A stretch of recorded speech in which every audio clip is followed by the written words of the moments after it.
సర్కారీ బడులకు డిమాండ్ పెరిగింది. Government schools లో క్వాలిటీ ఎడ్యుకేషన్ తో పాటు సదుపాయాలు పెరగడంతో విద్యార్థులు క్యూ కడుతున్నారు. లక్షల రూపాయలు ఫీజులు చెల్లించి కార్పొరేట్ విద్యను కొనుక్కోవటం కన్నా ప్రభుత్వ పాఠశాలలే ముద్దు అంటూ తమ పిల్లల్ని చేర్పిస్తున్నారు.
ఈ ఏడాది విజయనగరం జిల్లా బొద్దాంలోని జిల్లా పరిషత్ ఉన్నత పాఠశాలలో అడ్మిషన్లు గణనీయంగా పెరిగాయి. మండలంలోని చాలా ప్రైవేట్ స్కూల్స్ లో చదువుతున్న 85 మంది విద్యార్థులు ఈ ఏడాది ప్రభుత్వ పాఠశాలలో చేరారు.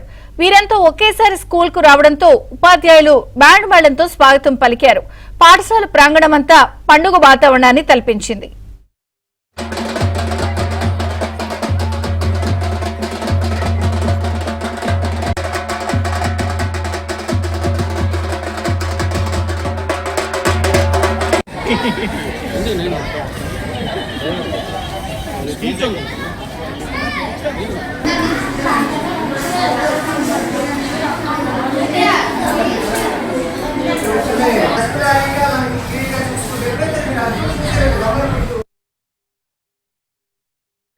ఈరోజు బొద్దం హై స్కూల్ తరఫున మేము స్వాగతం పలుకుతున్నాం. పిల్లలందరూ కొత్తగా జాయిన్ అయిన పిల్లలందరికీ కూడా ఈరోజు వివిధ పాఠశాల నుంచి ప్రైవేట్ పాఠశాల నుంచి మాకు కొత్తగా 80 అడ్మిషన్లు జరిగాయి.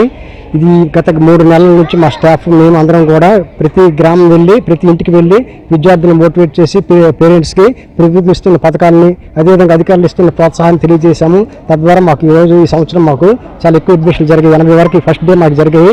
ఈ విషయం చాలా మా స్టాఫ్ నేను చాలా సంతోషిస్తున్నాం. మేము కొత్తగా జాయిన్ అయ్యాం. మేము వచ్చిన ఫస్ట్ రోజే మాకు స్వాగతం పలికి మాలో ఉన్న భయాన్ని పోగొట్టారు. ఇక్కడ ఎడ్యుకేషన్తో పాటు గేమ్స్ కూడా చాలా బాగా ఆడిపిస్తున్నారు. ఎడ్యుకేషన్లో డిజిటల్ బోర్డ్స్ కూడా ఉన్నాయి. అంతేకాకుండా ఎన్ఎంఎంఎస్ స్కాలర్షిప్ కూడా ఉంది. అదే ప్రైవేట్ స్కూల్లో చదివితే ఎన్ఎంఎంఎస్ స్కాలర్షిప్ అవ్వదు. IIIT కూడా ఇక్కడ ఉంది.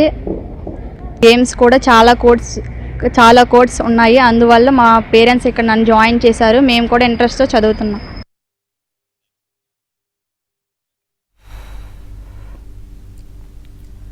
ఇక మార్కాపురం జిల్లా బోడుపాడు ప్రభుత్వ పాఠశాలలో నో అడ్మిషన్ బోర్డు పెట్టారు. ఈ ఏడాది 1 నుంచి 5వ తరగతి వరకు 161 మంది విద్యార్థులు చేరారు. కొత్తగా 65 అడ్మిషన్లు రాగా వాళ్లు 60 మంది ప్రైవేట్ స్కూళ్ల నుంచి సర్కారీ బడికి వచ్చారని హెడ్ మాస్టర్ తెలిపారు. సీట్లు నిండిపోవడంతో స్కూల్లో నో అడ్మిషన్ బోర్డు ఏర్పాటు చేశారు. గతేడాది కూడా విద్యార్థులు పోటెత్తడంతో నో అడ్మిషన్ బోర్డు పెట్టామని తమ కృషిని మంత్రి లోకేష్ అభినందించారని టీచర్లు చెప్పారు.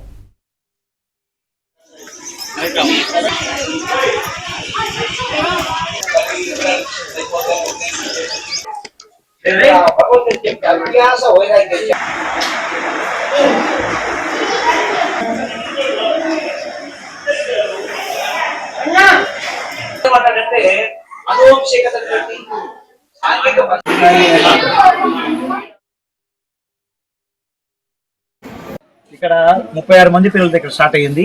ఆ తర్వాత మేము వచ్చిన తర్వాత 73, 115, 139, ఇప్పుడు 161 అంటే అంచెలంచెలు పెరుగుతూ ఇక్కడ 2 తరగతి గదులే ఉన్నాయి కాబట్టి ఇక్కడ వెసులుబాటు లేదు కాబట్టి మేము ఇక్కడ అదనంగా మీరు చూస్తే ఇక్కడ ఈ పందిర్లు, ఈ షెడ్లు, ఈ లపోత్ర కానివ్వండి, ఆ షెడ్ కానివ్వండి, వంటగది కానివ్వండి, ఆ వాష్ ఏరియా కానివ్వండి, టాయిలెట్ ఇవన్నీ కానివ్వండి మేము సొంతగా దాదాపు అంటే మేము సొంతగా గ్రామస్తుల సహకారంతో కానీ నేను కానీ కలిసి 10 లక్షలతోటి ఇక్కడ మౌలిక వసతులు కూడా మేము సమకూర్చుకొని చేస్తున్నాము. కారణం ఏంటంటే మేము ఇక్కడ కార్పొరేట్ స్కూల్ మానుకొని మార్కాపురం టౌన్ నుండి ఇతర అనేక ఊళ్ళ నుంచి వస్తున్నారండి. అది బాధ్యతాయుతంగా మేమేం చేస్తున్నామంటే చదువుతో పాటు వీళ్ళకి అన్ని రకాలుగా వసతులు కల్పిస్తూ అంటే ఇప్పుడు ఉన్నటువంటి ఎడ్యుకేషన్ న్యూట్రెండ్ ఏదైతే ఉందో ఐఐటీని నవోదయాన్ని వాటిని కూడా దృష్టి పెట్టుకొని గవర్నమెంట్ మాకు ఇచ్చినటువంటి సిలబస్ను దాన్ని మనం సకాలంలో పూర్తి చేస్తూ రకాల ఎగ్జామ్స్ పెట్టుకుంటూ అదనంగా నవోదయ కోచింగ్, ఐఐటి కోచింగ్ ఇచ్చి కూడా మేము వాళ్ళు